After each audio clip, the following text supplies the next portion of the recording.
Welcome to the San Francisco Public Library Commission meeting for December 18th, 2025. The time is 4:30. I'm Margot Schaub, and I serve as the Commission Affairs Analyst. This meeting is being held in person in the main Corrett Auditorium, and members of the public can observe the meeting using Zoom by following the link in the library's event calendar or by calling 1-877-853-5247 and entering ID number 930-0815-6704. Members of the public who are attending the meeting in person may provide public comment for up to 2 minutes for each discussion item on the agenda. Library commissioners in attendance are President Wolf, Vice President Huang, Commissioners Lomax, Giarduzzi, Lopez, Bolander, Jones, and Calhoun. Good afternoon. Thank you, and welcome to the final Library Commission meeting of 2025. And we have a full house up here, so it's really a wonderful moment for us. This is the December 18th, 2025 meeting of the San Francisco Public Library Commission. And for those of you here in Corrett, we welcome you, and we also welcome our virtual audience over Zoom. We will begin with the Ramaytush Ohlone land acknowledgement. The area now known as San Francisco is the unceded ancestral homeland of the Ramaytush Ohlone peoples of the San Francisco Peninsula. As the original peoples of this land, the Ramaytush Ohlone have never ceded, lost, nor forgotten their responsibilities as the caretakers of this place. We recognize that we benefit from living, working, and learning on their traditional homeland. As uninvited guests, we affirm their sovereign rights as First Peoples and wish to pay our respects to the ancestors, elders, and relatives of the Ramaytush community. All the materials for this meeting are available on the Library Commission website, or if you're here in Corrett, at the back of the auditorium. Today we have a total of 6 agenda items, and as always, we will begin with general public comment. This is an opportunity for members of the public attending here in Corrett to address the Commission on items of interest that are within the subject matter jurisdiction of the Commission. And just a reminder that you can address the Commission on today's agenda items when those items are called. So I now officially open general public comment.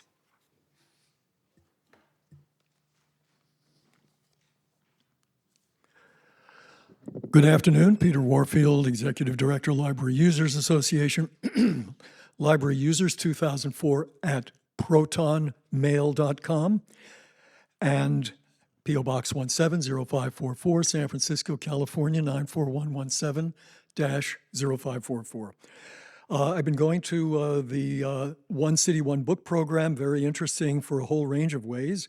And the author talk yesterday was the fullest I've ever seen. The overflow room was standing room only. A lot of interest. At some point in the line for signing books, the city librarian said, I said, where's Alex, this guy Alex, who seems to be the co-author that she's mentioned so often? And he pointed me to where he was. I didn't get to find him at that moment. And I said, I don't see his name. What's his name? It's not on I don't see it. And the city librarian helpfully said it was on the cover. Turns out it was not on the cover, and that surprised me, and it was not even on the title page. So I thought, gee, is this an example of hallucination from artificial intelligence? But I don't know that I believe in artificial or in intelligence, and to me it was just a simple mistake, or maybe wishful thinking and a mistake. In any case, there were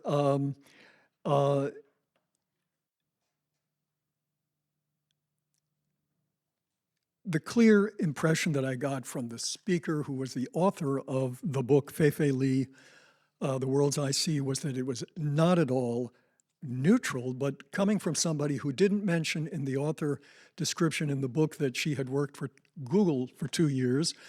And she did mention during talking that she had a startup with 30 people in it. So when she says there's as much concern as there is optimism, I don't really believe that she's unbiased.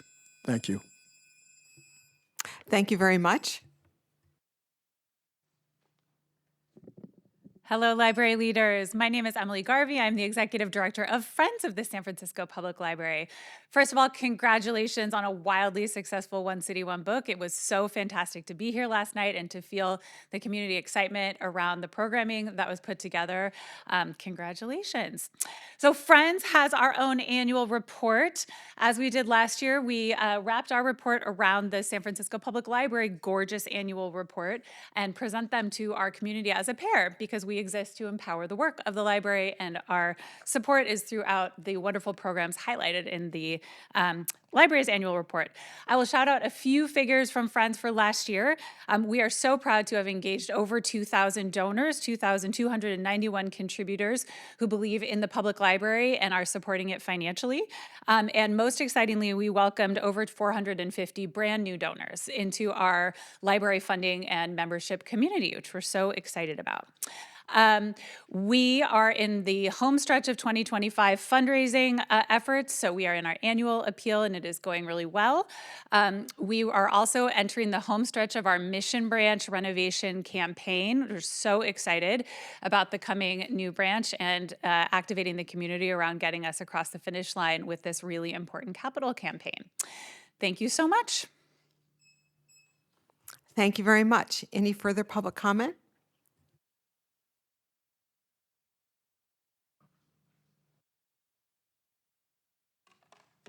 Hi, I'm Nikki P. Here's the world's I see. Public comment here is perfunctory. Like most pseudo-democratic institutions, you give the public an opportunity to speak because you want it to look like the people are being heard or can make a difference. But in truth, you're going to do what you're going to do. And what are you doing? You're directly responsible for creating a library and a world that eviscerates human privacy, eliminates free and equal access, marginalizes, if not discriminates against human beings who are not in favor of your pro-AI propaganda. And as direct supporters of the AI agenda, you support massive human job losses, including your own. No one's job here is safe with this global AI rollout. This library is not safe. What physical library will there be in an AI-dominated world? By supporting the further development and deployment of AI with little to no safety regulations or democratic oversight, you support the creation of a prison planet. Massive wealth inequality, the impoverishment of 8 billion human beings, the violation of our freedoms and rights, the use of autonomous weapons, the destruction of the environment, and the extinction of the human species. As direct supporters, users, and servants of AI, how are you not direct accomplices to the crimes that it commits? Without the proper safeguards in place, how are you and every investor in AI not a threat to the human race? But you may ask naively, what about all the promise and potential benefits of AI? None of those benefits are goods if they come at the societal cost of everyone being subjugated or dead. No one who actually cares about human beings and values human freedoms and rights thinks that rendering human beings dependent on government, technology, or a universal basic income and establishing a global AI overlord is a happy ending for humanity. So I beg you, stop playing Russian roulette with yourselves and all of humanity. I beg you, don't load the weapon and stop pulling the trigger. Our time is running out. Thank you. Thank you very much. Any further public comment? Jason Gibbs, retired librarian. Coming to these meetings again, I sometimes feel a bit like Rip Van Winkle. I last participated in commission meetings in the early 1990s. It may seem quaint now, but back then, when we opened the meetings by standing up, placing our hands over our heart, and pledging allegiance to the flag in the Lurie room, yes, that Lurie family, this gesture of solidarity of commissioners and the public took 15 seconds. Out of curiosity, I recently had the notion to research the evolution of the bylaws of the commission. One statement has remained in the bylaws: the commission shall hold meetings open to the public and encourage the participation of interested persons. Attending these few meetings, I have seen that each of you is accomplished, intelligent, dedicated, attentive, and wants to support the library and its users. I hope you would assume that the interested persons who attend these meetings share your outlook. There is always a barrier of sorts between the public and the government, and the exhortation to encourage participation is the way to lower that barrier. In the early 1990s, when I began attending meetings, the bylaws stated no time limit for public comment. By the mid-90s, the Commission adopted a 4-minute time limit, which by the end of the decade dropped to 3 minutes. In March 2024, the Commission acted to amend the bylaws, 4 present members of the commission cast votes to do so.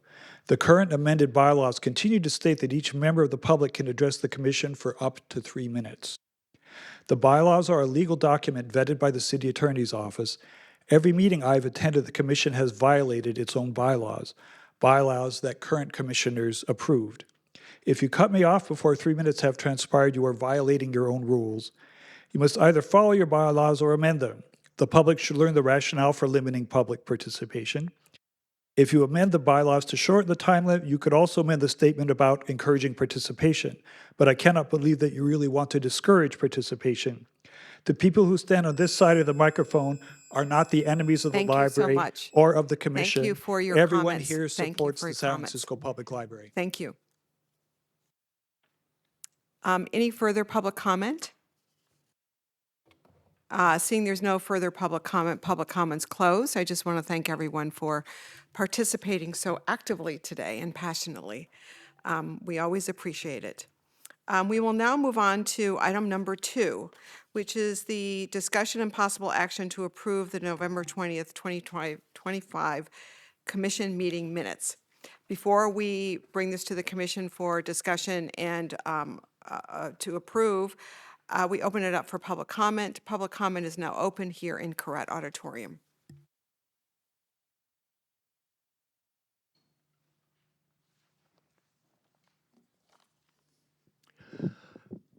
Peter Warfield, Executive Director, Library Users Association, Library Users 2004 at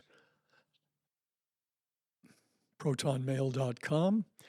And I see previously some nodding of some looked like approval.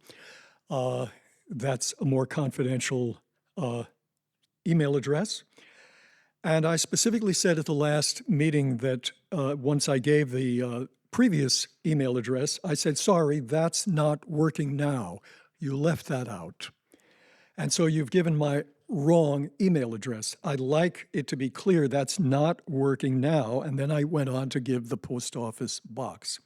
I would certainly like that corrected. The continual shrinking of privacy sounds like it's it's in the air in that bottom line of the first paragraph. I was concerned about the library's continual shrinking of privacy of the patrons. I had also commented on a variety of other issues, including contingency planning, the death of a library-associated worker, and the mess, I think I used that word at some point, of the evacuation of the library 45 minutes before closing time, and that there was no clarity as to where people were supposed to go when something bad was happening outside the library. Once you left, there was no instructions which way to go or which way to avoid trouble. And I was concerned whether the library has contingency plans and tests them.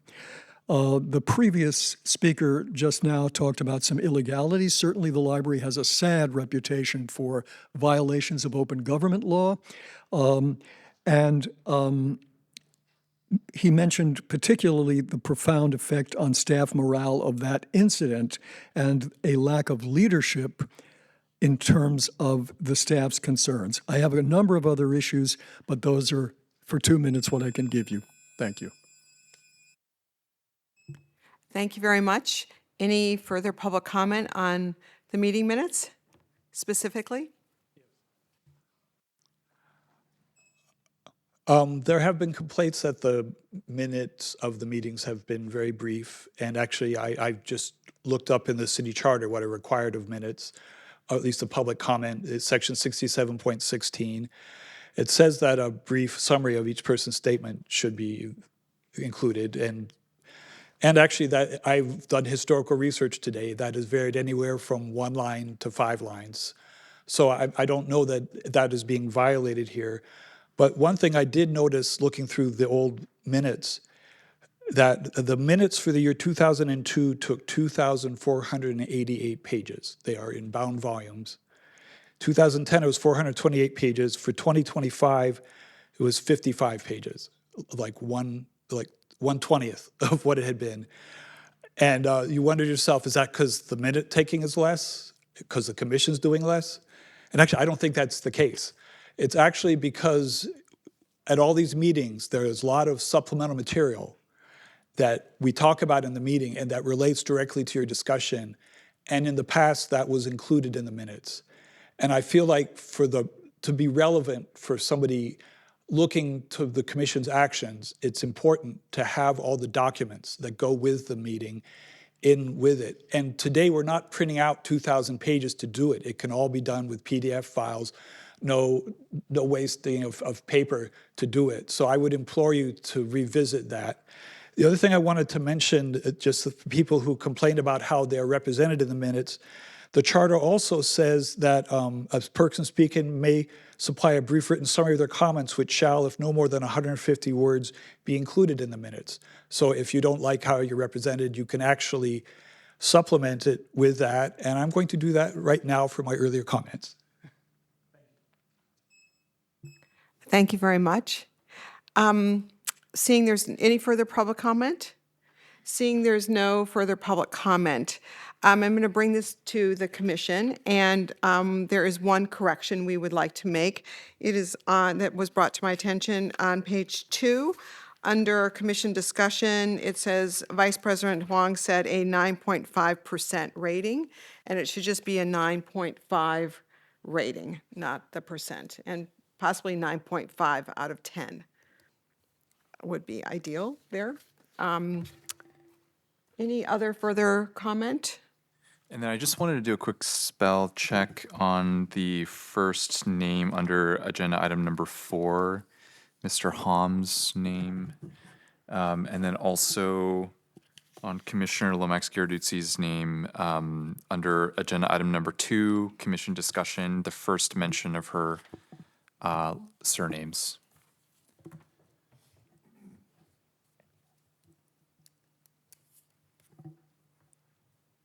So it should be 3 edits total, I believe. Okay. So with those 3 edits, do we have a motion to approve? I move that we accept the minutes with those modifications for the San Francisco Public Library Commission on November 20th, 2025. And do we have a second? Second.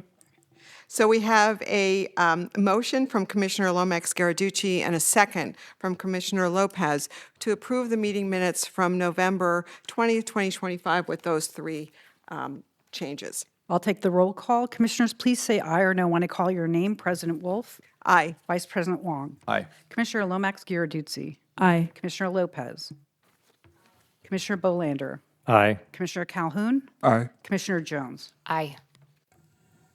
The motion has been approved unanimously. We're moving now to item number 3, which is we are starting the fiscal year 27-28 budget process. This is going to be a multiple meeting agenda item. So buckle up. And if your questions or there's a lot will be brought forward in the 2 months ahead. But this really is the launch of it, and I turn it over to City Librarian Michael Lambert.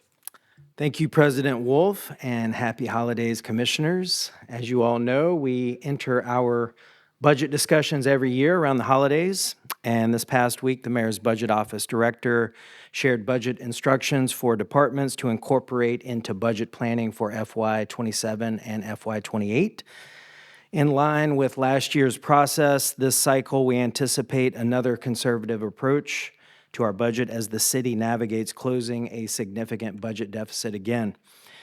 You may recall this time last year, the city was facing an approximately $800 million budget deficit. The mayor's office was able to successfully eliminate 1/3 of that figure and has a goal of eliminating half of the remaining budget deficit this cycle. This task will be made harder by the passage of H.R. 1 at the federal level, also known as the Big Beautiful Bill, which will shift approximately $300 million in Medi-Cal and CalFresh benefits costs down to the local level in order for our city to ensure our most vulnerable residents continue to have their most basic needs met. As we enter the budget discussions anew, our department will seek to maintain the current level of service we're providing while maintaining our facilities in a state of good repair and addressing necessary investments in our IT infrastructure. Sustaining core services in this difficult economic climate is more important now than ever, as people are increasingly relying on us for access to collections, technology, small business support, workforce development, and literacy programs. So with that backdrop, I thank you all in advance for your consideration as we enter a tough budget year. With more specific background on the budget, our CFO, Mike Fernandez, is here to walk you through it. All right, thank you so much. Thank you, Michael, for the introduction and that outline. That was fantastic. Good afternoon, President Wolf, Vice President Wong, commissioners. Thank you for the opportunity to present to you today. I am Mike Fernandez. I'm the Chief Financial Officer here for the San Francisco Public Library. And this afternoon, I'll walk you through our budget development process for the fiscal years 27 and 28. We'll review the process and highlight the key environmental factors and show how our strategic priorities are shaping our investment decisions. The goal for today's discussion will be to lay the groundwork for next month's discussion of detailed proposals for consideration in February. And we'll conclude today by reviewing those next steps in the process. Next slide, please. All right, so let's begin with a high-level view of the city's budget process. The city and county in San Francisco has 3 technical phases. I'll review with you really quickly. The department phase, which kicks off, as Michael had mentioned, we just got the mayor's budget instructions. And that runs until February when we submit the budget to the mayor. During this phase, departments like the library are going to analyze our budgets, assess our needs and our available resources, develop proposals, and present their proposals to oversight bodies like this one, and of course, also to the public. The mayor's phase, which runs until the mayor submits the budget to the Board of Supervisors. During this phase, we'll work with the mayor's office to refine our proposals according to the mayor's feedback, adjust interdepartmental work orders, and finalize any trailing legislation. The budget, after all, is ultimately 2 pieces of legislation, the annual appropriation ordinance and the annual salary ordinance. Trailing legislation, then, is the other legislation that we bring forward as part of our budget. This includes things like the legislation that allows us to accept and expend the annual gift from the Friends behind us. Thank you for that. And then we'll also make any adjustments due to changing conditions. The board phase is really the legislative process. We work with the board's legislative analyst office and the supervisors to negotiate our final budget, and we'll present to them our trailing legislation. So those are the 3 major phases. The city operates a 2-year rolling budget process, which means that each year the library and the rest of the city's budget gets approved for 2 fiscal years. What that allows us to do is, in the second year, what that allows for is better continuity and planning as we go through the budget process. It also means that we don't start from scratch. We start every year with a budget that was approved from the prior cycle. It's also critical to understand the general fund sources for the city. The general fund is the fund where the city has the most discretion to allocate between departments to make sure the city can operate and is used to carry out policy goals by our elected officials. The other type of fund is special revenue fund. These have legal constraints on how they can be used. A great example, of course, is our own library preservation fund, which makes up well over 90% of our funding, which we'll discuss in the upcoming slides. Next slide, please. And now that we've covered those technical phases and fund types, let's look at a visual representation of how this process really unfolds over time. The technical phases, I think, are really important for everyone to understand, but as a department, when we look at running the budget process, we develop this calendar to best lay out the steps we take to build, refine, and finalize our budget. Our process officially starts in October, and we do this to allow ample time to vet and analyze our proposals that we will present to you for your consideration. We're here at that red line you see at the first of the 3 budget discussions, and approval will occur at the third, hopefully the third, session in February. And in between, in January, we'll be updating you on the budget proposals. We'll be going through those in detail. Next slide, please.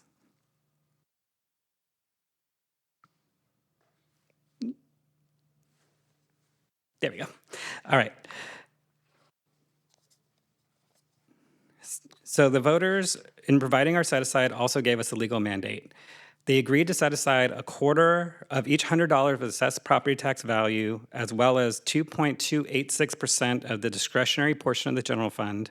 And in exchange, we are required to operate the main library here, 27 neighborhood branches, at least one auxiliary technical services facility, and provide at least 1,400 service hours per week system-wide. The foundation of our budget is the base budget, represented here in blue. This includes all the ongoing commitments that we've already made from prior years. These are rolled over and adjusted as needed, as I described in that rolling budget process. The key components of the base budget are salaries and benefits. This remains our largest investment at over 2/3 of our budget, reflecting our commitment to our staff, who are really the heart of our service. The other commitments include our physical and electronic collections, public programming and software, and other computer-based resources for the public. These support our core mission and patron experience. The city is a large family, and we rely on services of other departments. These are essential partnerships that help us maintain a safe and welcoming environment for our patrons. In crafting our budget from the base, we pursue two tracks in parallel. First, our staff put forward innovative ideas to align the library with our vision, mission, and values. These proposals are generated from multiple sources, including feedback from patrons, experts, and of course, other staff as well. And second, while we can't predict the future, we know that certain contract increases that we will experience, we are also not immune from inflationary pressures on goods and services. We build these proposals around these in addition to the adjustments already included in the base budget. We then conduct an iterative review process to evaluate and prioritize those ideas. We categorize those for you and identify where you have discretion. The greatest discretion is generally around those that are those itemized proposals for strategic investments developed in that first track, and those that you can see illustrated here in gray. We'll also let you know which investments are needed just to maintain the existing services and programs identified in that second track I was describing, and those are highlighted in green as operational cost increases. Next slide, please. Now that we've talked a bit about the mechanics of how the process works, I'll take a moment to talk about our North Star that guides us through this process. It almost goes without saying that we are responsive to the mayor's priorities and instructions, and we'll spend more time on that in January. That said, our process is really guided by our strategic plan, Vision 2030. Each proposal identifies the strategic priority it's addressing, and then is evaluated on possible effectiveness in achieving that outcome. Through this review, we are ensuring investments proposed are propelling us closer to our vision of a democratic, equitable, and vibrant San Francisco for everyone. Next slide, please. Now that we've explored what processes we are undertaking and where we're planning to go, we really need to take a broader look at the budget environment.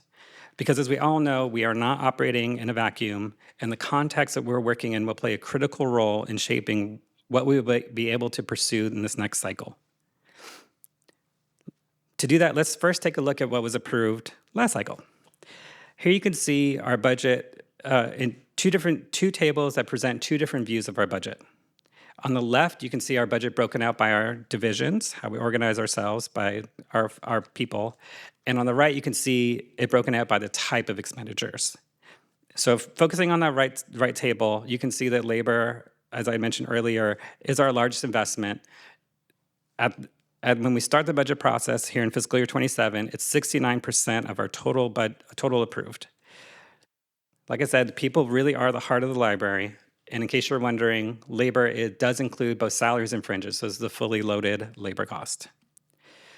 I also just want to direct your attention now to the last line in that table and let you know that when possible, we like to set aside a small reserve for use in the coming cycles. Last year's reserves were set at at $4.4 million to support future needs and cost increases.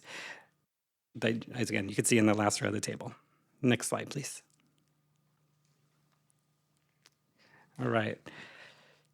All right, let's look at our estimated revenue for this year and the next 3 years and how that compares to the prior 2 years. The Library Preservation Fund, as I mentioned, is our primary source of budget and largely sets the parameters of what we can spend, which is why we're focused here on the Preservation Fund. The Preservation Fund is, as I mentioned, is made up of both property tax and general fund, and those two combined are that blue line at the top. As indicated by the schedule I laid out for you a few minutes ago, we don't tend to get any updated revenue figures for the next 2 fiscal years until around now, which is again the case this year. And so often the last bit of information we have is from either the May's joint report or the final figure included in the revenue letter that we get in June. So to prepare for our initial review, we take a look at what the actual final revenue numbers were at the end, by the time we closed the end of the fiscal year, which in this year was October. And then we look at the rates of growth that were anticipated in the prior reports in the prior years, and we do our best to forecast from there what we think we should see in fiscal year 27, fiscal year 28, and 29. We use these numbers to guide us through this initial process until we eventually do get updated figures from the controller's office. And again, I'll be updating you in January what those figures look like with the revised projections as well. So I'm gonna start with some good news. That $185.46 million you see at the end fiscal year 25 actual does represent an increase of $2.5 million, roughly, above the approved budget and is a 1.5% growth over fiscal year 24. That growth is nearly entirely attributable to the general fund, which we do expect that to continue and exceed budget again this year, especially with the major events and momentum we are seeing citywide. However, that growth is tempered by an actual shortfall in property tax. This is mostly attributable to the assessment appeals that are ongoing, and we're monitoring those closely. We do project library preservation revenue funds to grow by as much as 2.25% this year, leveling off to closer to 1.5% average fiscal year 27 and beyond. However, again, I do want to stress that these projections we are making is based on the best available information we have, and we are just getting this new information this week. We're digesting that, and we'll present you updated in January. Next slide, please. So as Michael mentioned, we are continuing to navigate a challenging budget environment. The projected citywide deficit is nearly $1 billion. Library Preservation Fund revenue in our 27 projection is actually revised down by $700,000. And labor costs we are expecting to rise by about $12 to $13 million over the next 2 years. A caveat to that is the current labor agreements that we all have in the city, those run out in fiscal year 27. And so again, we'll update you with what the controller's office and other folks project the fiscal year 28 numbers to be. And those will be before we negotiate those agreements. Given this environment, we are preparing to focus on maintaining our current service levels. While rising labor costs are already baked into the base budget, you'll see in January, line items such as IT costs, capital needs are not, and those require additional investments just to keep up. We do have some tools in our toolbox, though, to maintain our service levels even within this environment. This is intended in no way to be an exhaustive list, but I do want to let you know that we will continue to be strategic in the timing of our investments. One of the ways we do that is through adjusting the timing of our capital investments, so we do have just some discretion there. Another is to continue the shift we've made over the past few cycles to leverage our existing resources to further our strategic priorities. One area is looking at our partnerships with other departments. This may look like identifying occasions, as we did with Health and Human Service, homelessness. Thank you. A few years ago with our contract that with our health, with our HASAs that we funded through a work order that we found could be more efficient and deliver a better service, better level of service by bringing those contract workers in-house. It could also look like engaging staff and finding where our department services or programs have some overlap with other departments and provide services in tandem, so we're not duplicating efforts. Aside from partnerships, we also delve every year into the prior expenditures and ask the why. Why are we sometimes seeing a balance at the end of the year? And can we realign those resources as we have with collections, say, over the past couple cycles? Next slide, please. So I know that was a lot, but let's focusing on the next steps. The controller's office will continue to update the base revenue and expenditure numbers, and internally we'll continue to refine the budget proposals this month and prepare them for you for our January discussion. In January, we'll bring this for you for discussion in January. In February, we'll seek your approval to submit the budget to the controller and the mayor. And with that, next slide. Thank you for your time and your continued support, and I welcome your feedback and questions. I'll be here. Thanks, Mike. Oh, we just want to pay homage to Claude for just a moment here. Thank you very much. Thank you, City Librarian. Thank you, Mike. Really robust and good presentation. Before we bring it to the commission for comments and discussion, we will open it up for public comment. Public comment is now open in Correct Auditorium on this agenda item, the 2027-2028 annual budgets. I concur that that was a great presentation. Page 14 is really interesting, giving all the numbers. And I just sort of wonder if you're as curious as I am about services of under other departments and how that works. You're in a position to ask, I'm not. But again, that could be cost savings, as he said, and to maybe break that down some. And then the other thing that's very curious is the number 0 for equipment. Just understand where that comes from, because that can't really be right, but maybe it works out some other way. So those are just two thoughts after the presentation. Thank you.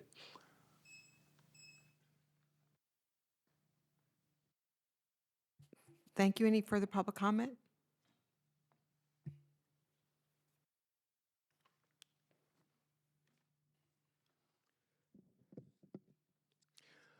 Peter Warfield, Executive Director, Library Users Association, Library Users 2004 at protonmail.com, and P.O. Box 170544, San Francisco, California 94117-0544.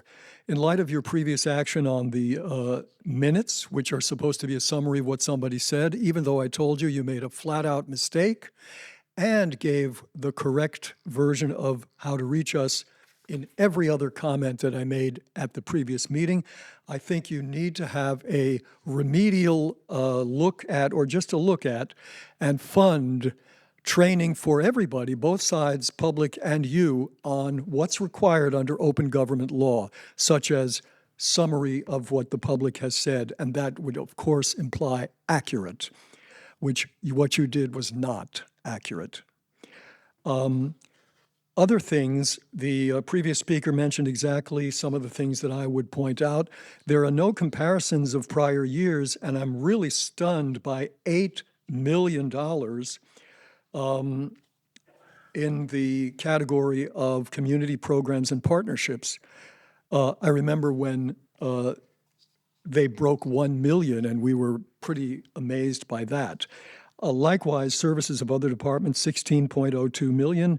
And the other questions that the previous speaker had certainly concern me and should concern you.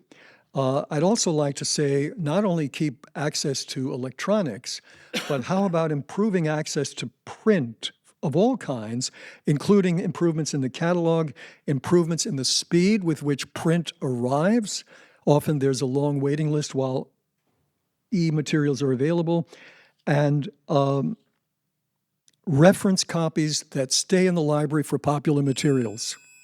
Thank you. Thank you very much. Any further public comment on this item? Seeing there's no further public comment's now closed on this agenda item, and I will open it up to the commission for questions and discussion. Yes, Mike, it's time to stand up. I just want to begin by saying thank you, Mike.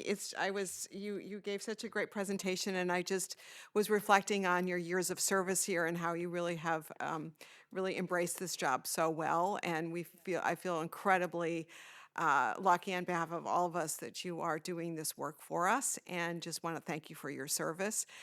It's just a whole new moment as you embrace this. It feels like you really have, it's now in you.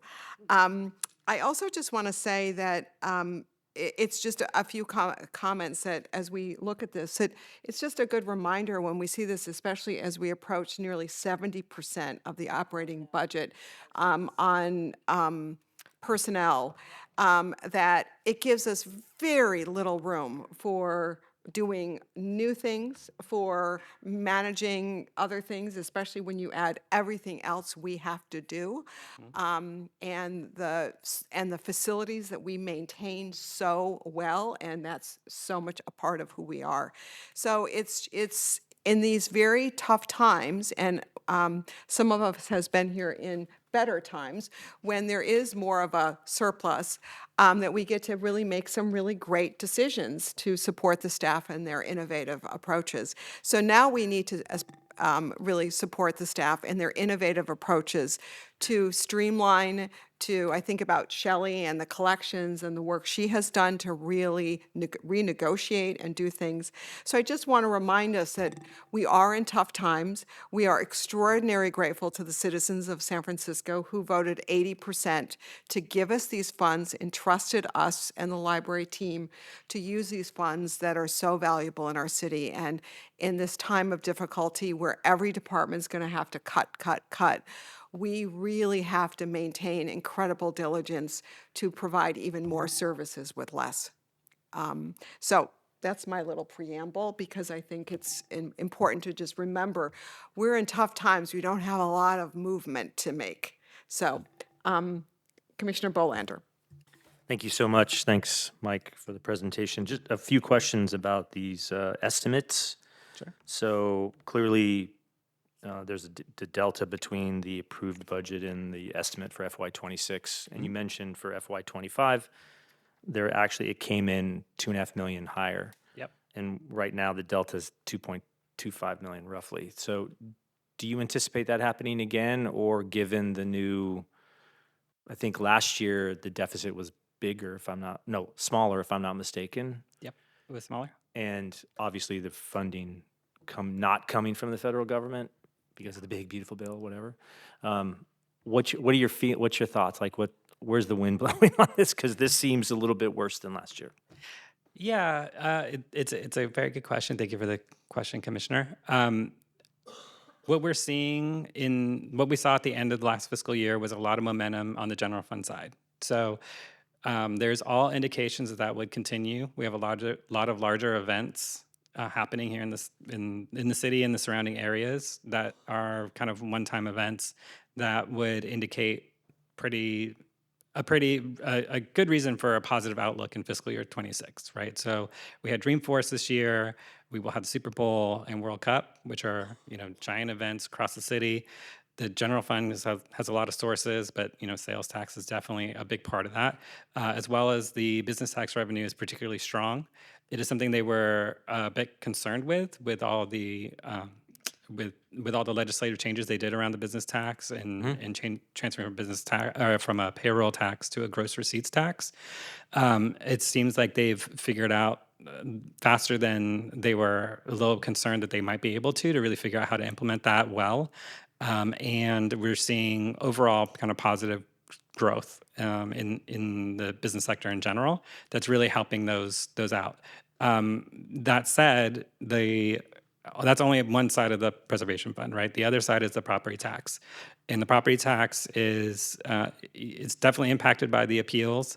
In talking with my colleagues over at the Assessor Recorder's Office, we know that they are handling their backlog. But we can't predict really what the market conditions are going to look like and how those will continue to play out.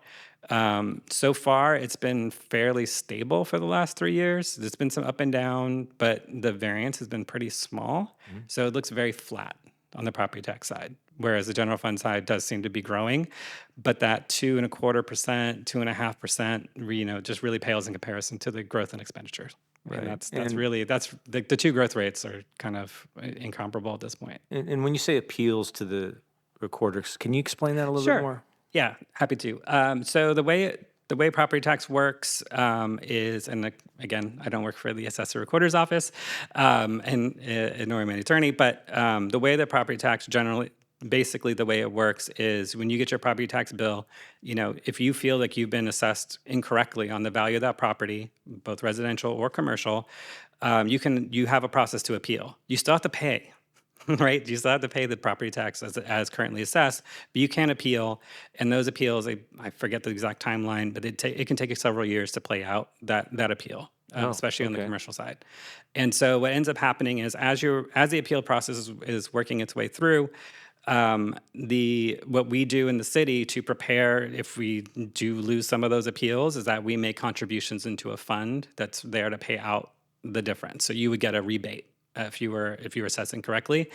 And for what that means for the library is, regardless of how much property tax gets collected in the year, we still have, and I say regardless, but after the property tax gets collected, we still have to make those deposits into that appeals fund. So that comes out of the property tax collections. Right. So that gets trued up really at the end of the year, which is why we don't know until later in the year, and this year was October, because it took a long time for that to finally play out and for them to figure out how much they really thought they would need within that fund Right. and pull that back.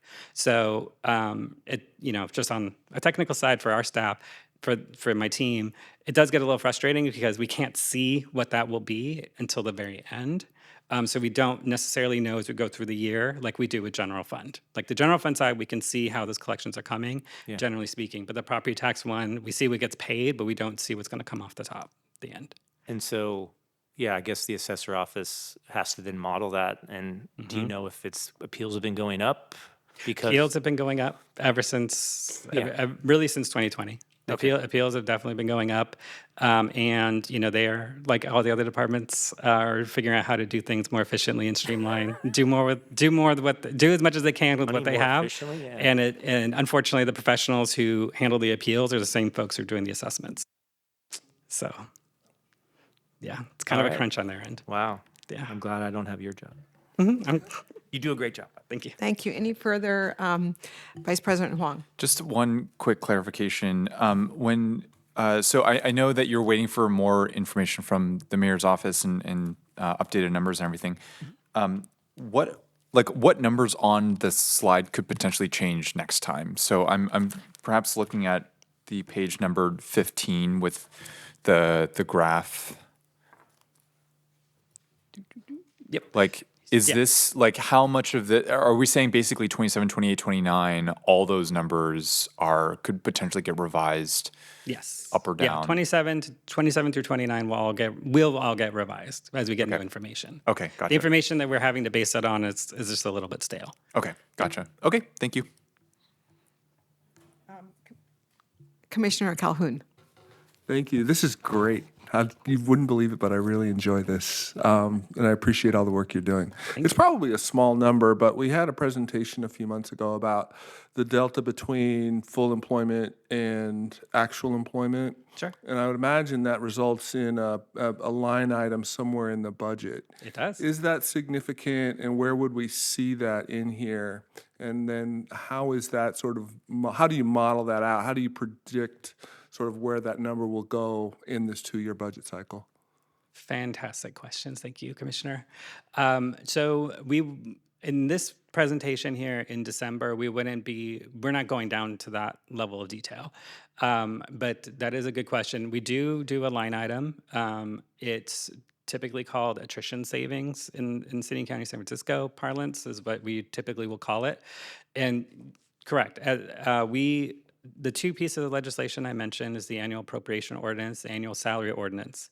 The annual salary ordinance would be the amount, there's the legal authority to hire every single position. So all their salaries were legally, that's the legal permission to actually, or the legal basis for hiring folks. On the appropriation side, they know, as we all do, organization of any kind of substantial size will not have every position filled. And so we do have a negative counter, as you were describing, in the budget. Last cycle, I believe I presented to how that had changed, the way that they calculated that had changed. That changed our actual position count, funded count in the budget. And so we'll be using that new formula going forward. But that does get subtracted out. And so the labor costs you're seeing, and I forget the slide number, but on the table for the uses by type, that is with all labor costs with the subtracted out number already for the attrition savings. So that's how we account for those. That's slide number 14, if Slide you number could pull 14. that up. Thank you. Sorry, I printed a back copy for myself. And as I love to exist in the weeds. Yeah. Will it be in the next presentation where we'll be able to do a little bit deeper dive into collections and sort of what the strategies are around materials and electronic resources? Absolutely, yes. In the next presentation, that's where we will present to you all of our line changes that we're making. And when we present, I can be sure to make sure that you have the level of detail you're looking for. Awesome. Thank you so much. Of course. Any further comments, questions? Great. So thank you for the comments from the commission. Thank you, Mike, for a really robust conversation. I have a feeling January is going to be a little bit more, let's make sure we don't have too many agenda items so that we can really have a full conversation. I mean, I do think that what happens during the year, and I think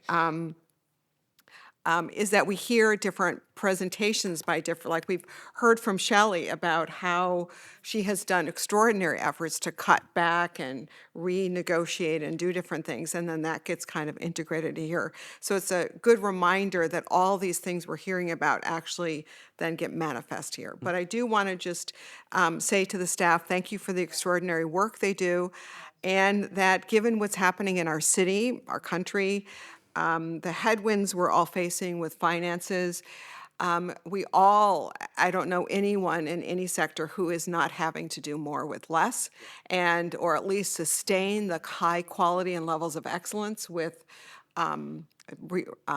less funding. And so we're all in it together to roll up our sleeves and do the best we can to serve our city and the citizens who gave us this chance to do it. So thank you. Thank you all. We are now going to move on to agenda item number 4, which is the city librarian's report. And today, we even get the city librarian to talk. I turn it over to you. Thank you, President Wolf. We have a couple of reports this evening, and first up, we have Michelle Jeffers, our Chief of Community Programs and Partnerships. In her role, she administers the Drag Laureate program for the mayor's office, and she also was here a decade ago when SFPL blazed a trail in hosting the first Drag Queen Story Hour in a public library ever at our Eureka Valley Harvey Milk Memorial Library. She will be reporting out on the 10th anniversary of this inclusive program, celebrated this past weekend here in the Fisher Children's Center, and also reporting out on the recent appointment of a new drag laureate for the city. Michelle. Thank you, Michael. Indeed, I am Michelle Jeffers, and I'm reporting on both those items. And I will add that because this is as close to as we get with commission presentations to breaking news, I have added 2 pictures to the last 2 slides so you can get a full picture of what Sunday's celebration was like, just so you're ready. Next slide, please. So as we mentioned, let's talk about the Drag Laureate. Earlier this year, the library convened the Drag Laureate Selection Committee. It's led by yours truly, as well as the Hormel LGBTQIA Center here at the library, the Human Rights Commission, and the Office of Transgender Initiatives. And so we met and began planning for the selection of the city's second Drag Laureate. As we did in 2023, we worked, which 2023 led to the appointment of the inaugural drag laureate, Darcy Drollinger, from the Oasis nightclub. We once again had an open application process followed by a very thoughtful, very detailed review of all the applicants for this position. We reviewed their applications, we asked them for supplemental videos of their performances, and came up with the finalist list. I should add that the Drag Laureate Selection Review Committee is made up not just of these agencies, but also represents a number of community members from the LGBTQIA community in San Francisco, specifically drag-focused organizations, to help us, really understand the full picture of what this position means to the city and have an informed discussion about it. So we convened that committee, and the committee makes a recommendation to Mayor Lurie, who makes the final appointment. And finally, the mayor's office made that appointment in October. They organized a wonderful announcement at an elementary school in Twin Peaks, which happens to be the school where our next drag laureate, our new drag laureate, Persia, works in the Arts and Education After School program. And it was so lovely because her young students from this program were able to attend this ceremony for her and participate in this question and answer session with her, and it was just like, there was so much love and community and support at this little opening, so it was really a delight to attend. And then, next slide, please. Sorry, I forget this process now. Because the inaugural laureate, Darcy, was not able to make that ceremony that afternoon, we immediately set to work on supporting a more glamorous handover event for the title, sort of a sash passing. So Darcy, with the support and the sponsorship of the library and the Hormel Center, organized a wonderful free drag show just a few weeks ago to pass the honor at the Oasis nightclub to Persia.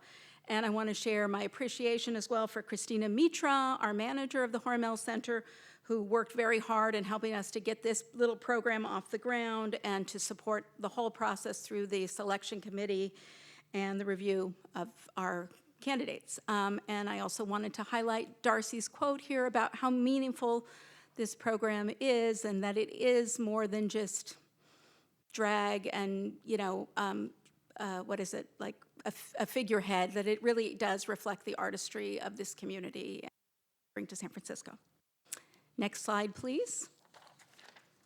And that brings us to the 10th anniversary of Drag Story Hour, which is what's so remarkable and wonderfully on point is that the selection of Persia as the city's second drag laureate. Well, Persia was the very first drag queen that led that initial story hour at the Eureka Valley Harvey Milk Memorial Branch back in 2015. So we got to celebrate that history on Sunday at the main library, which is as much the drag laureate and drag story hour history as it is the history of San Francisco Public Library. We had Mayor Lurie attend this celebration along with Supervisor Connie Chan and State Senator Scott Wiener. Through the celebration, we had multiple story hours happening throughout the day, a parade through the main library building, crafts, play, food, and fun. I do want to commend our early literacy coordinator, who you heard from last month, Ruben Balderas, who shepherded this full-day takeover by Drag Story Hour of the main library. He coordinated with our partners. He brought together a huge staff team that managed it all. We made sure hundreds of visitors felt welcome and had fun of the day. And I also want to thank the CPP Youth Services staff and, of course, the main library staff, particularly the Children's Center, the mixed staff, and the Hormel staff, and the custodials, facilities, everybody else had a hand in it, and it was really quite a special Sunday. Next slide, please. And finally, as Michael mentioned, 10 years ago, library leadership led by City Librarian Luis Herrera and his deputy, Michael Lambert, recognized the importance of delivering and of celebrating this community and championing free expression with this innovative and inclusive idea that was brought to us by, at that time, Radar Productions and Michelle T. and Eureka Valley Children's Librarian Bix Warden, who has since retired. Why we do it is because Drag Story Hour sparks imaginations and serves audiences with joyful, glamorous, and proudly queer role models.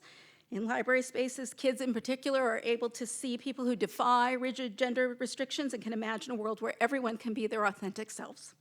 And I want to commend the library leadership, as well as this commission's leadership, as well as friends of the library who were here earlier, for your bravery in the face of bigotry and the comments that we sometimes get about this program. This truly does reflect San Francisco and the joy of this city. I'll close it. Next slide. I'll close with this wonderful picture of the queens and kings that came out on Sunday and representatives from Drag Story Hour, which is now a national organization. And despite one glitter incident in the green room, it could not have been a more special day. Thank you. Bravo. Thank you so much, Michelle.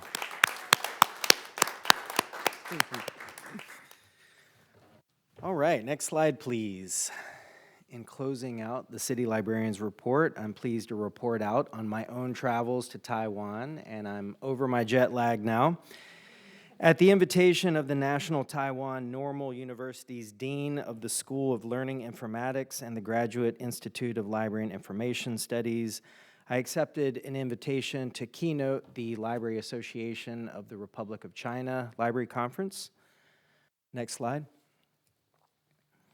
So as background, this invitation was a decade in the making. Another shout out to our retired city librarian, Luis Herrera. This partnership began a full decade ago under his leadership. Next slide.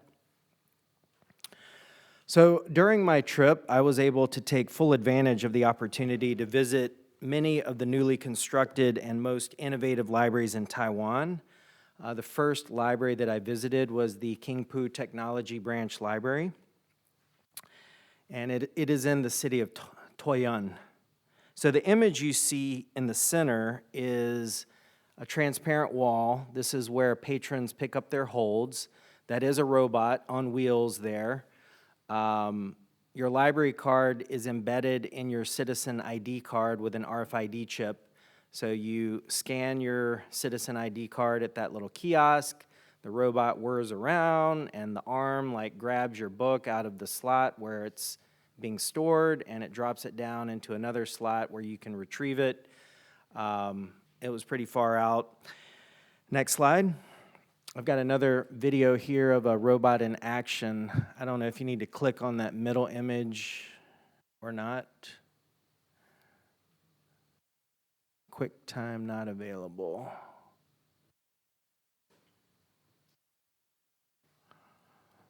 Okay, you can live vicariously through my description. So if you walk in their library and open up your mobile phone and pull up the mobile app, it already knows your reading preferences based on your checkout history.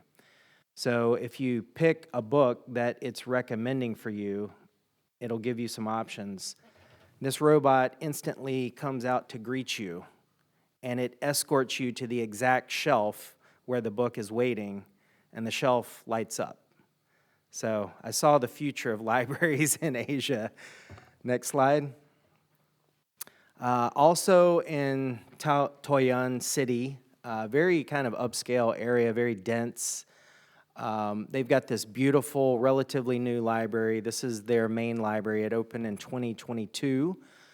It incorporates biophilic design, which I'm going to read the definition of that. This is a concept that integrates natural elements into built environments to enhance the connection between the occupants and nature. And as you can see, there was a rooftop area. They had, live plants throughout, accessible in some of the outdoor areas on the various floors. Very sleek, modern, beautiful, an incredible skylight. The architecture was stunning, incredible. Next slide, please. So day 2, this marked the beginning of the actual Library Association conference. And after seeing those other slides, you may wonder why they invited San Francisco Public Library to come talk about what we're doing if they're so far ahead of us technologically. And the reason they invited us is because of how our libraries operate as social infrastructure, anchoring our communities, fostering shared experiences to bring our community together, civic engagement, amplifying culture, celebrating diversity. That's what they wanted to learn from us. Next slide. So I was also able to tour their National Central Library, and it's renowned for its extensive collection of rare books. It is one of the leading collections of Chinese books from antiquity and manuscripts in the world. So the lady next to me in the center there, she is the director of the National Central Library, and the gentleman to her right is the president of the Malaysia Library Association. So I'm going to call him Gaz. I think his name is Ghazlili Muhammad Fadzil. He was the closing keynote speaker. Next slide.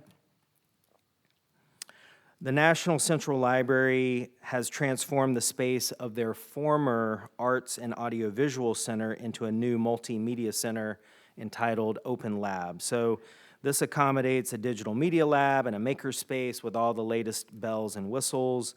It set a new benchmark and was honored with the 2023 American Library Association Presidential Citation for an innovative international library project. Next slide. So day 3, I took their excellent public transit to another part of Taiwan, and I visited the National Library of Public Information, which is a public library.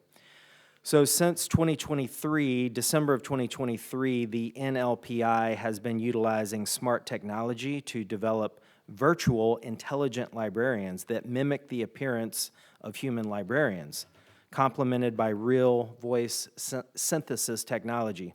So the AI intelligent librarian that you see in that image, that is an old phone booth, and you walk into it, and there's a persona of one of their staff. You can see her in that image right there, and you can just start having a banter with this AI intelligent librarian and ask it any question you want. ChatGPT is the underlying engine for this. So the other cool technology that they employ is extended reality, XR. This is like a total immersive, interactive learning environment for youth and families, like 360 degrees. You walk into this space, and they had another corridor before you even get into the children's room. It's like a Mars exploration theme. It was fantastic. I mean, it was so engaging and immersive how they provide this learning experience for young people with technology. Next slide. So this is my new favorite library. It's the Taichung Green Museum-brary. This library had not even opened yet, so I got a sneak peek. It was in test mode.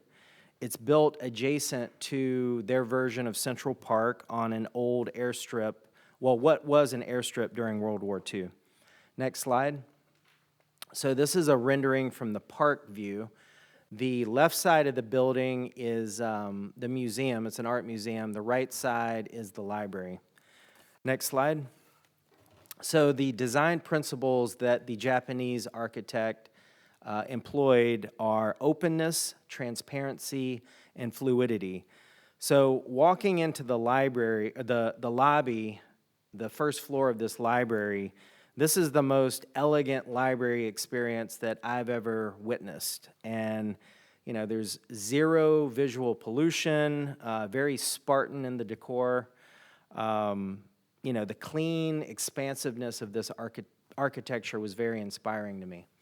Next slide. So again, this building is all inspiring, very simple building materials. It's made out of aluminum, glass, concrete, sheetrock, and carpet. Very simple design materials, but they've just knocked it out of the park with what they've done with it. Next slide. So you can see the architect's adherence to the design principles in this rendering of the atrium. They actually didn't let me take pictures of a lot of the spaces because it had not opened yet, and it was like top secret. Next slide. So this is a rendering of the teen area, which I had to twist their arm to let me walk through this, and it's pretty accurate, the depiction of it. I like these circular, transparent enclosures that young people can use to study, to gather, just to be with one another and have kind of a semi-private experience. I love the furnishings. Next slide. All right, the last day I was there, day 5, I I visited the largest private university in Taiwan, Tom Kung University, and I addressed 60 library and information science students and their faculty. And I was also able to visit their academic library, which is an older facility, but they incorporated the latest in like self-reliant technology. Next slide. So what blew my mind is, my return visit to Asia since I was 9 months old. Our retired Chinese Center librarian, Doris Singh, just happened to be in Taiwan. She retired in 2020, and the dean of the academic library is friends with Doris and said, "Hey, Michael Lambert's here," and she attended my presentation, so that was an unexpected delight. Next slide. In closing, this was a once-in-a-lifetime experience. I learned so much, and it has inspired me about the possibilities with what we can do with future capital investments, particularly for this building. It's going to be 30 years old next April, and it needs some love and attention. That concludes the city librarian's report. Fantastic. We'll get back to this in a second after. We're going to open up for public comment and then comment and questions from the commission. So public comment is now open on the city librarian's report here in Corrett Auditorium.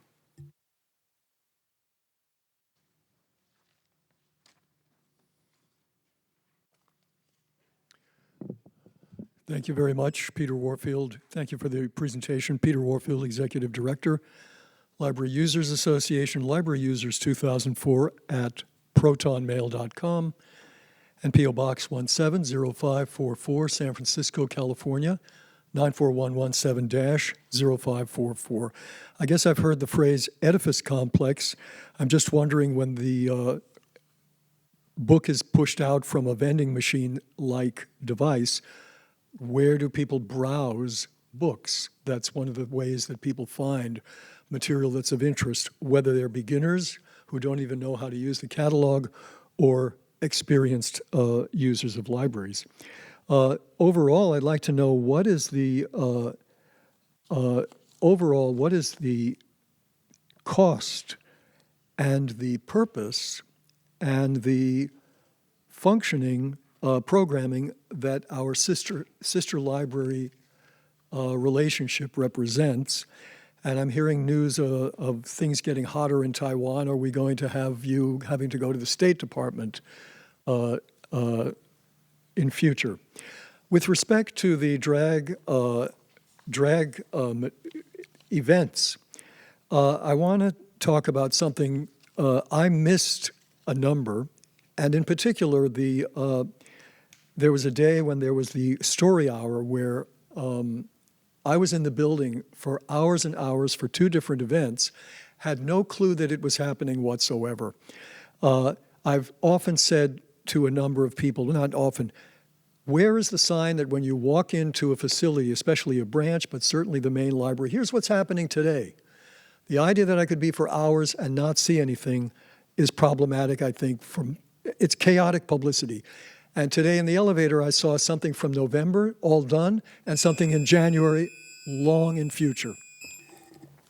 Thank you very much. Any further public comment on this agenda item? It was great learning about Taiwan. I had the opportunity to go there. I was invited by the university to give a paper once, and never made it into a library, but the subway car actually had artwork that was the spines of books and the subject matter that I worked in at this library, so it was full of the spines of books that were very familiar to me. Taiwan is a very impressive society, but they do not have some of the societal problems that we experience here in terms of their public. You don't really, it's a very different society. We've already heard today people do have concerns about AI, and just tread carefully. And then the notion of self-reliant, I think we all like that. But in my experience as a librarian, is a lot of people don't know what they don't know, if that makes any sense, that there's actually a lot that a librarian can bring to an experience, even as self-reliant as you are. And I always, like anymore, I do an internet search and I'll get a AI result, and I happen to know something about the subject, and it's way off. But sometimes it's right on. And again, it's a matter of being able to evaluate and I think learn how to use these things. But I appreciate hearing that presentation. I thought Taiwan was a fantastic book. Thank you very much. Any further public comment here in Corrett Auditorium?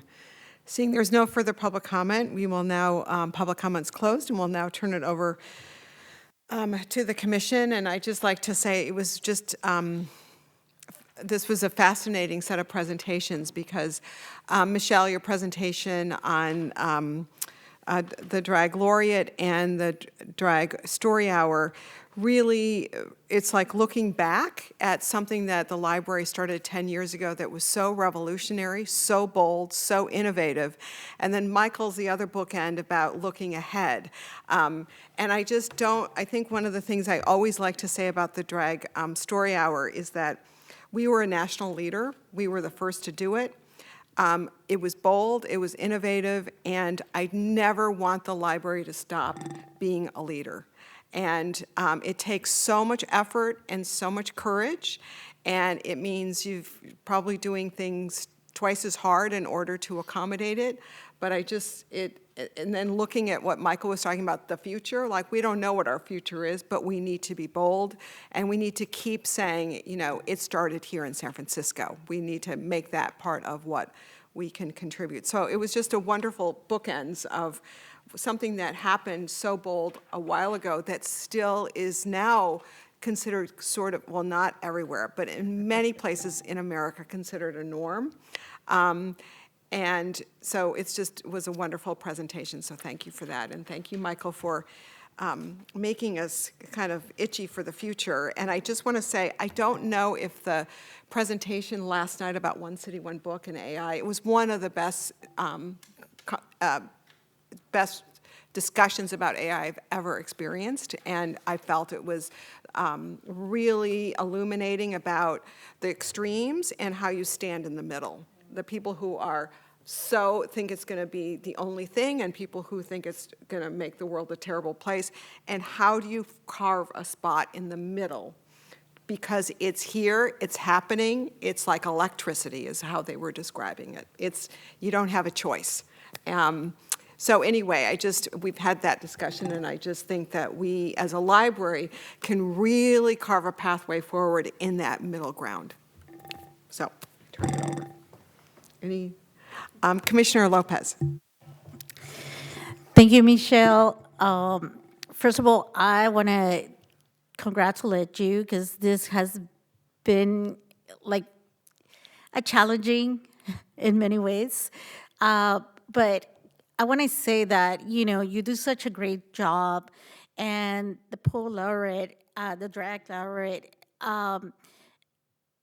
we already talked about the importance, but you get to hear the good things, but you also deal with the negative aspects, and you know, and you don't give up.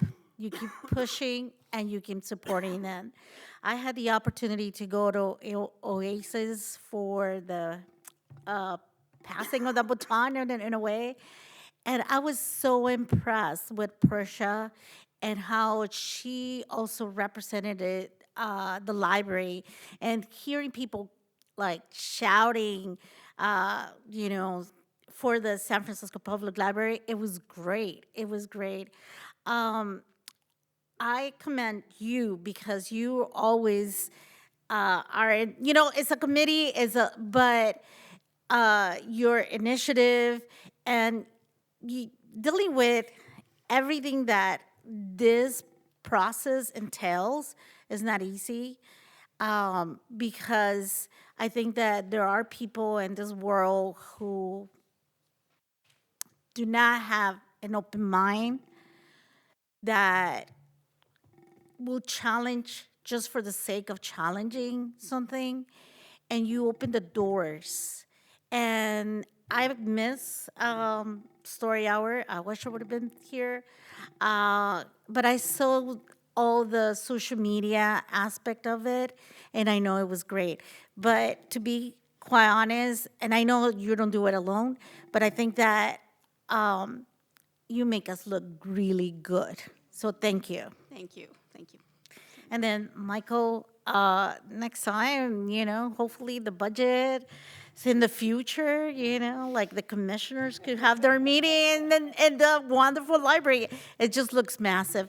Thank you for representing San Francisco Public Library across the globe, across the continent. So it's really nice. It's always inspiring to learn, what other libraries are doing, but also how, what we do matters, and it matters globally. So, thank you. Thank you so much, Dr. Lopez. And I buried the lead in that presentation, which I buried when I sought approval to go. This trip didn't cost the city and county of San Francisco a dime. The Ministry of Education in Taiwan paid for it. So. Even better, do you think they can take us all? Commissioner Calhoun? I want to second everything that Commissioner Lopez said about the drag laureate. And I was disappointed to hear that Oasis is closing. It's very disappointing, but the library can't do everything. I guess my question is that 10 years of history is remarkable. Where does that history live, and how can I or anyone else access a view into all the work and all the people who have been a part of this for now 10 years? I would say the Hormel Center is probably the keeper of that history, and I hope that they are making, keeping all the flyers that we've created over the years for Drag Story Hour, because that's a really good point. That's important. I'll definitely follow up with them. Thank you. Yeah. I think there's a whole movie or Yeah. an 8-part series there. Well, I think it's like anything too, like there's, the History Center has files on the library, but it's like remembering, it's easy to collect the things about when this building was built in the 90s, but it's like remembering for just the everyday things that we do all year long that end up having a moment for 10 years or 20 years or whatever. Yeah, thank you so much. And I guess a comment about your trip, and I think the theme that seems to be developing today around AI. I am confident that when any decision gets made or any opportunity is evaluated, that it's done in light of the mission, vision, and values of the library. And while it may feel to some that this is a particular moment, I hope that this institution can continually do what it does best, which is call on the people who work here and the values that you hold and make the best decisions possible, whether it's about a book in the collection or a new piece of technology. So thank you for hearing me out on that. Thank you, Dr. Calhoun. When I addressed the library and information science students at Tam Kung University, I told them I didn't believe AI would replace us, but I believe library workers that use AI will replace library workers that don't use it. And so I did encourage them, as our speaker said last night, to learn about it and use it and play with it. It's going to be important for their future.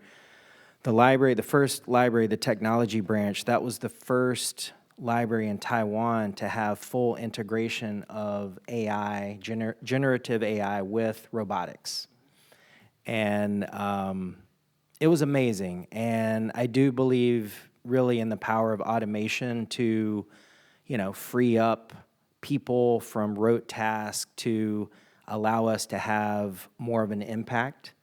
And, AI is going to allow us to ultimately deliver a higher level of service to our community. But make no mistake, our people are our greatest investment, and they are our greatest asset. And, the reason why that Taiwan invited me over there to learn about all the great and wonderful things we do in San Francisco. Thank you. Any further? I just Commissioner want Lomax to Scarducci. Thank you. I just also want to give a shout out to you, Michelle. You know, I have been watching what you do for a long time. And Michelle, you are the best in the nation. There is nobody that leads community work like you do. So thank you so much for everything you've done. And this 10-year anniversary is just a milestone. I think that it's an important one, but there's actually other milestones that you've been hitting too. So thank you so much for everything you've done. Thank you. Commissioner Jones. I have to also I've add two things. Okay, Michelle, unbelievable. You almost had me in tears. You're an incredible person and an incredible what you and your team do. I think what I also want to emphasize is there are these moments where you're making history and you have these like 10-year historical events and programs, and how, as the budget gets leaner and things like that, do you double down and lean into moments that are history making or history building and future forward versus, doing a lot versus being the best at a few, and just thinking about that as you go forward, because I think that that's what this library is famous for, is creating moments that change history, and just thinking about that as we have more limited resources. And I just think that's going to be your superpower going forward, is being able to unlock that. I also am wondering, what is the role of merch as we can celebrate some of these things? I think about the reading bag being so iconic to Summer Stride. Should we have a bag for, these kind of moments in history, and it could be the 10-year or whatever it is? I feel like they become like the Trader Joe's bag. They kind of become iconic in the city, and how can you, yes, and so I just feel think about moments where you can create covetable things that represent incredible moments, would just be my other thing to noodle on. Limited edition. Limited edition. And then one last thing is, Michael, I think the one thing I stuck on with your presentation, which was amazing, and I hope that you can continue to show us incredible libraries across this world, because I think that it will continue to push us forward, is that one library it called it a museum-brary. Wow. And I think about what's so incredible is where we are at the forefront is this idea of libraries as community hubs. And before even that word came on the screen, I was seeing museum-like experiences in a library. And so I feel like as we build and expand the mission and vision of the library, that thinking should be part of our experience as well, because I think they both can coexist and be equally powerful and experiential.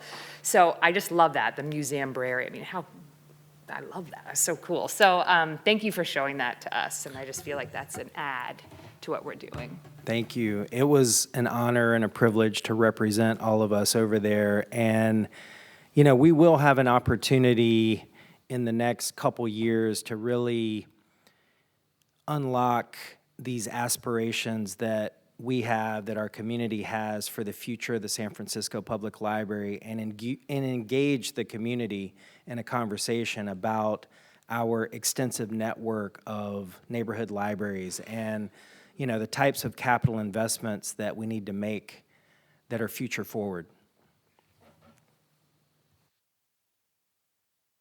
Thank you for all these great comments. There's just no question. We have extraordinary staff here at the library, and today we can celebrate you, Michelle, for your, but we also know that you're a leader and there's a team, and we just want to say thank you. And Michael, it's great for you to be recognized on an international stage. We had a great presentation from Mike today, and we have incredible staff everywhere, and that makes everything happen. But I think there were some really great points here about how do we hold on to our history, and how do we create new histories, and how do we stay at the forefront of being leaders and bold thinkers and innovators, and being the best with it's not about doing more, it's about being the best that we can with whatever we can do. I also just want to add that we've had a great conversation over the past about our poet laureate, our drag queen laureate, and soon there will be a youth poet laureate. I know Commissioner Jones is on that commission, so it's very exciting the way in which we can celebrate the diversity of our city through these kinds of programs. So thank you again for all of that you are doing. May I just add one more thing, which is just, I really appreciate your comments and everybody's comments. Thank you so much. I wanted to say, sometimes when you're making history, at the time you're making it, you have no idea you're making history. Yeah, You're I just know. calming your boss down that this event is going to be okay. So, but that's such an important reflection that, like, we need to stop and think about what the impact is. But thank you so much. But sometimes also when the best things that are made into history are things that aren't intended to. Because they're organic and they're important to do. So never lose sight of that. And because some things do only last a couple years, and it's great for a couple years, but then there are things that just then become part of the fabric.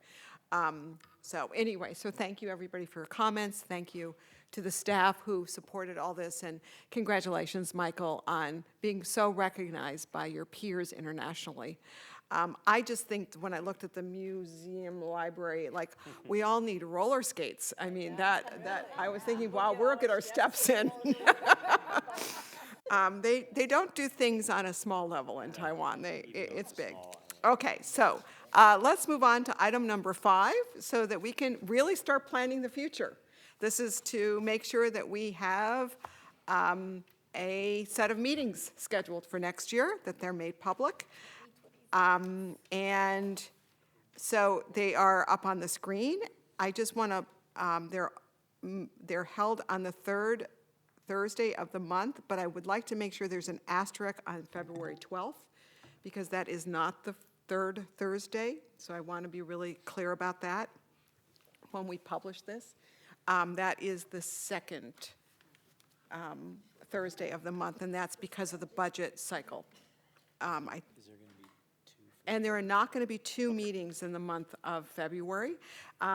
For those new on the commission, we typically would have a meeting the first Thursday of the month and then have a hold for the third Thursday of the month. But we've never, ever used the second meeting. And this gives the staff a little bit more time to prepare from the January meeting to make the adjustments to present to the February meeting. So that's why there will just be one meeting that's off the schedule. We will open this up for public comment.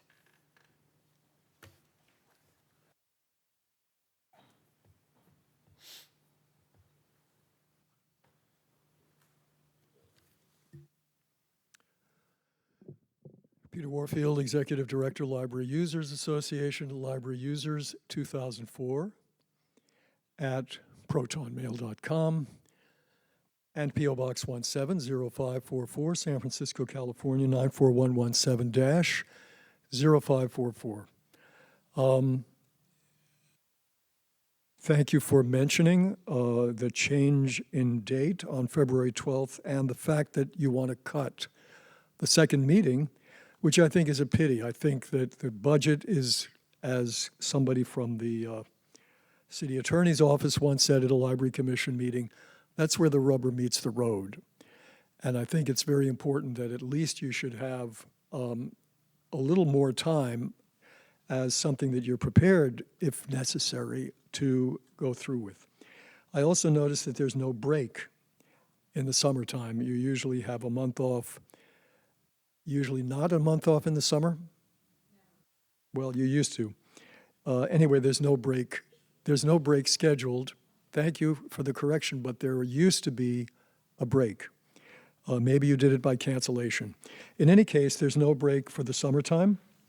And I've said this before, I think if you really cared about public comment, you would have a later start, which you have had in the past, so that people who are working pretty much regular hours or going to school might have more of an opportunity to come. You have fairly little public participation in these meetings. Actually, less and less since I've gone to meetings. It's dropped down.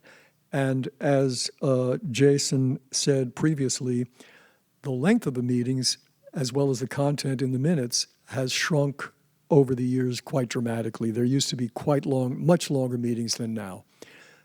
Thank you. Thank you very much. Any further public comment on this agenda item? Seeing there's no further public comment's closed, and I turn this over to the commission. Would someone like to make a motion to approve the 2026 commission meeting calendar? So moved. And do we have a second? Okay, so we have Vice President Huang making a motion, and it's seconded by Commissioner Calhoun to approve the 2026 commission schedule. I'll take the roll call. Commissioners, please say aye or no when I call your name. President Wolf? Aye. Vice President Wong? Aye. Commissioner Lomax-Giraduzzi? Aye. Commissioner Lopez? Aye. Commissioner Bolander? Aye. Commissioner Calhoun? Aye. Commissioner Jones? Aye. The motion passes unanimously. We now turn to our final agenda item. This agenda item is the discussion to nominate and elect Library 2026 Commission officers. And before we bring this to commission for discussion, we open it up for public comment. Public comment is now open in Correct.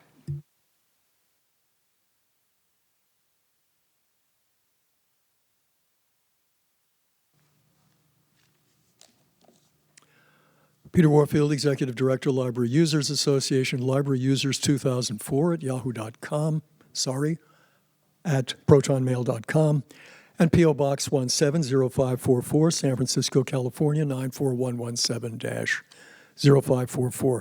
I hope that you won't have the only representation of our method of getting in touch with the wrong email address. It's a pity that you don't have the nominations prior to public comment. That means that somebody making public comment has to speak to everyone. I think last time I said there were certain members that I thought would be particularly good, and I'm unfortunately in the position of having to say that I think one member is somebody that I don't think is appropriate actually for understanding what a library is about. I heard the chair say, well, the choice of the book was good because it was a center thing. But if you want to talk about AI and if you want to have presentations on AI, you need to not label one side or the other or both sides as fanatic, as happened 2 meetings ago in October. And so your vice president, unfortunately, Pete Huang, spent 2.5 minutes saying how the book had a balanced view. I don't agree with the judgment, but the key is that I think in a library, what a library needs to offer is breadth and depth of perceptions about what's going on and about what's offered. And in particular, when you have the book as the centerpiece of 20 pages or so of a booklet about related materials, largely on AI, you need to have more factual stuff, not label calling curmudgeon and fanatic. How about Karen Howe? How about Timothy Wu? Those would be people, as an example, one might suggest. Thank you. Thank you very much. Any further public comment on this agenda item? Seeing there's no further public comment's now closed. And so now we turn this over to the commission. I just want to remind everybody there's a whole set of procedures, so listen carefully as we go through it because it's a little complicated, but straightforward. So in a moment, I will call for nominations for the election of our 2026 officers. These nominations will be for commission president and for vice president. Commissioners, please be advised that no second is required for the nominations of election of officers. No seconds required. A simple majority will elect our president and vice president. Each commissioner will have the opportunity to vote, even on a nomination in which they may be the nominee. The first candidate to receive a majority of the votes is elected and serves in the role beginning in January 2026. There's no need to continue voting on additional nominations once a nominee receives 4 or more votes. So you start with one nomination, you take a vote, and you don't do another nomination if that first nomination received a majority vote.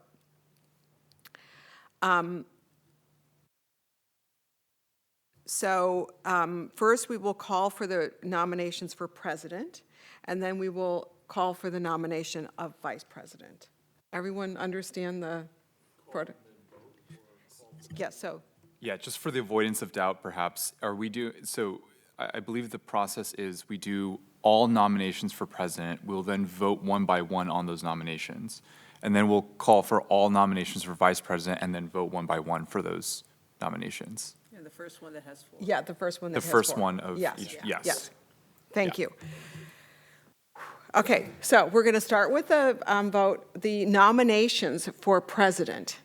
So is there someone who would like to make a nomination for the president position? I would like to. Commissioner sorry, raise your hand. Lopez. Yeah. Is that okay? Commissioner Lopez? I move to nominate Connie Wolf as the president of the San Francisco Public Library Commission. Connie has consistently demonstrated exceptional leadership, vision, dedication to the mission of the library. Her commitment to serving all members of our diverse community ensures that our libraries remain inclusive, welcoming, and responsive to the needs of our patrons. I will say that Connie has been a strong advocate of expanding the library programs that serve historically underserved communities, ensure resources and services are accessible to all San Franciscans. Connie has prioritized initiatives that recognize the empowerment of library staff, fostering professional growth, and creating a culture of respect and collaboration. Under her guidance, the Commission has deepened relationships with local organizations, schools, cultural institutions, amplifying libraries' role as a hub for learning and civic engagement. Connie has played a key role in shaping the library's long-term and strategic plan, aligning priorities with community needs and future innovations. She has worked tirelessly to ensure commissioners' voices are heard and valued, building consensus and maintaining transparency in the decision-making.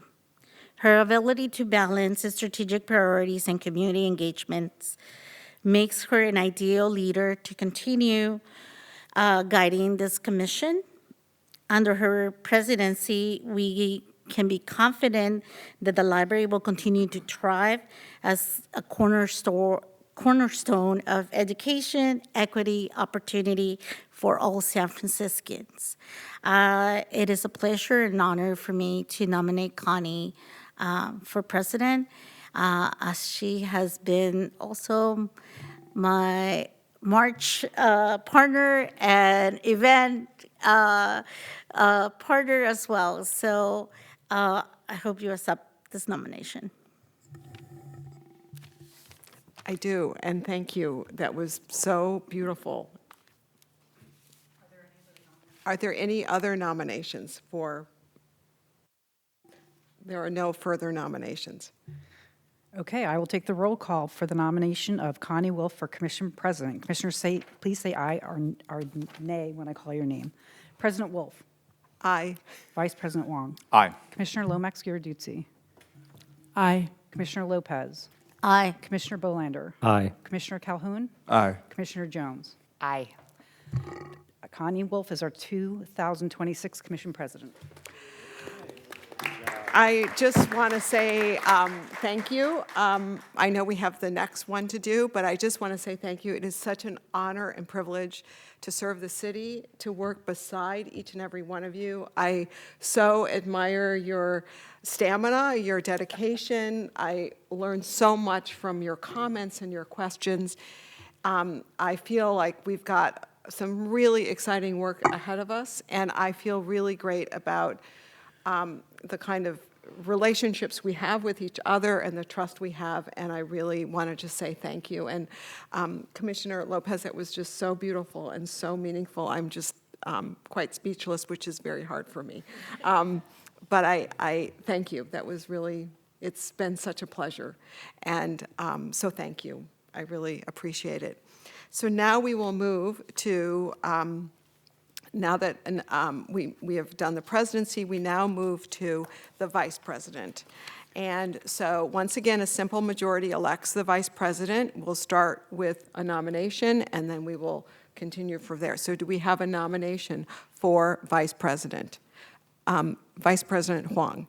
I'll just start by saying a few words. First, Commissioners, thank you for allowing me to be your vice president for the last handful of years. It's been a ton of fun, like working with each and every one of you, and especially my partner in crime here, and getting to spend so much time with you over the last 5 years has been phenomenal. I've learned so much from you.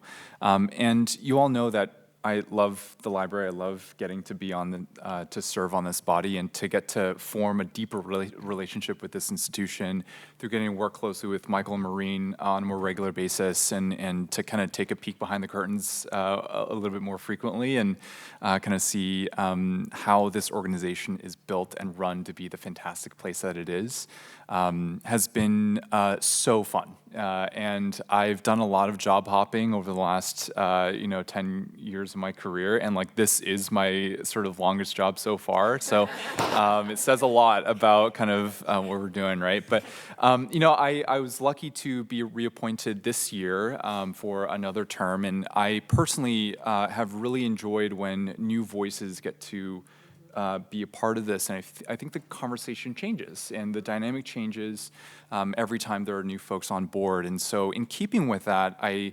over the back half of this year, have really enjoyed meeting our two new commissioners and talking further about what what the leadership of this body ought to look like. And I I've had a lot of close discussion with Commissioner Calhoun. Obviously, you all know that he speaks with such grace and poise and knows the institution because, professionally he is in a very similar role and capacity, and we can all tell that he is a man of true service to his community and to his patrons. And he understands all the different forces at play here, right? This is not, I think, by comparison, my background is largely private sector driven. There's only one thing to optimize for in that world, right? And for I think in this world, there's a multitude of factors to consider. And I've been so struck by your delicate balance of all those things and knowing how to think about all the different topics that we all have to juggle in guiding this institution from our purview. And so I would love to nominate Commissioner Calhoun to be Vice President for 2026, and think he'll be a fantastic leader for us as a body. And for myself, as I encourage all of us to support him, I will be on the sides, back in the peanut gallery chirping. So in any case, please do accept my nomination. I would love to see you in the Vice President seat.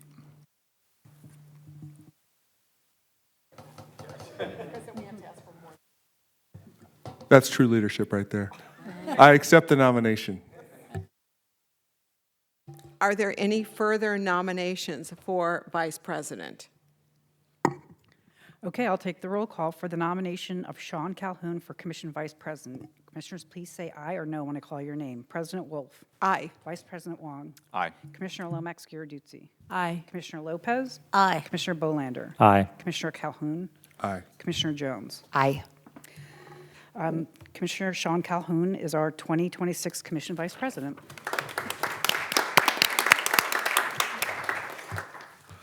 Wow. I don't even know what to say, Pete. I think the one thing that you'll be able to count on is that I hopefully have learned some good lessons in the last year from all of you. And, my goal here is truly just to serve the people of San Francisco. It's an amazing opportunity, and I hope that I can do the people right. I hope I can do all of my colleagues here right, the people who keep this library, this amazing institution running every day. I don't think that I can ever bring the swag that you bring, Pete. You know, I'm grateful you're just stepping down from this particular role and that you're going to continue to serve. So thank you. I appreciate it. Thank you. Just before we move to adjournment, I just want to say a couple of things. One is, while Commissioner Calhoun will assume the role of Vice President, I will continue in the role of Vice President, and as we launch into 2026, we just help, you know, guide things, but your voices, every single one of your voices matters more than ever. We're going through challenging times, and you each bring such important perspectives, viewpoints, ideas, and I just want to say that this commission is as good as everybody on it working together. So while we may have these titles, it is really every single one of you that is so important. And I just want to take a moment because Pete has been an amazing vice president. He's not going anywhere. He just may be sitting somewhere different on the up here. But I just want to say thank you, Pete. You have an ability to kind of just like dive in with so few words and say something so important and so illuminating and shape how we can see things a little differently. You have brought so much perspective, and your youthfulness, I will say, has been... No, it's not. It's just, it's great to see a naivete. But truly, it's your perspectives and your insights on the strategic plan. We work so closely together on the Library Preservation Fund. You really are a gift to the city and a gift to this commission in the way in which you have such incredible capacity to just cut through and see things so clearly and then articulate it even more so. And so the good news is you're not going anywhere. You're still wearing the ankle bracelet here, so you can't leave. And it'll be great to have you just still here and still offering your perspective, so thank you. Thank you, Connie. That's very kind. With that, I just want to say we are ending our meeting, so ending agenda item 6. Our meeting is concluded.